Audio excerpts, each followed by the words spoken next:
In today's video, I'm going to teach you how to edit comments in Trello. Whether you caught a typo, want to clarify a point, or need to add missing context. Updating a comment is quick and helps your team stay on the same page. First, open your Trello board and head to the card that contains the comment you want to change. You can click the board from your workspace and then select the exact card.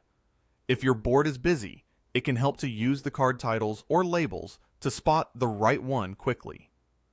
Make sure you're opening the card that actually has your original comment, since you can only edit comments you've posted. Once the card is open, scroll down to the activity section. This is where all the card's comments and updates are listed in chronological order.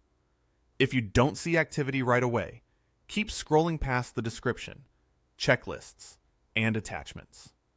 Sometimes activity can be collapsed, so look for a small toggle or show details option to expand it.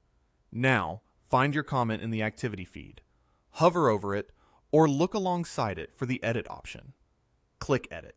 If you don't see the option, double check that you're signed in with the account that wrote the comment, because Trello only allows you to edit your own comments. You'll see your comment open in a text box. Make your changes here. This is the perfect moment to fix spelling, add missing information, or rephrase something for clarity.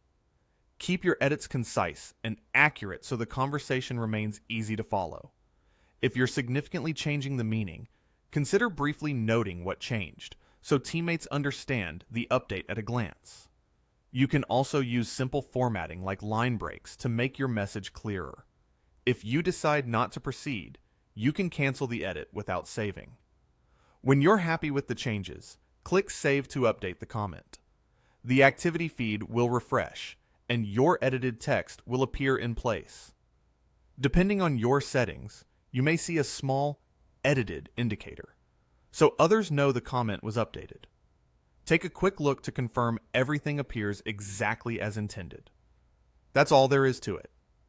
Open the card, go to Activity, click Edit on your comment, make your changes, and press Save. It's a small action that can make a big difference in keeping your team's communication accurate and helpful. If you liked the video, give us a thumbs up. It really helps us out. And consider subscribing for more quick tutorials. Let us know in the comments what you think of the video and anything we can do to improve future guides.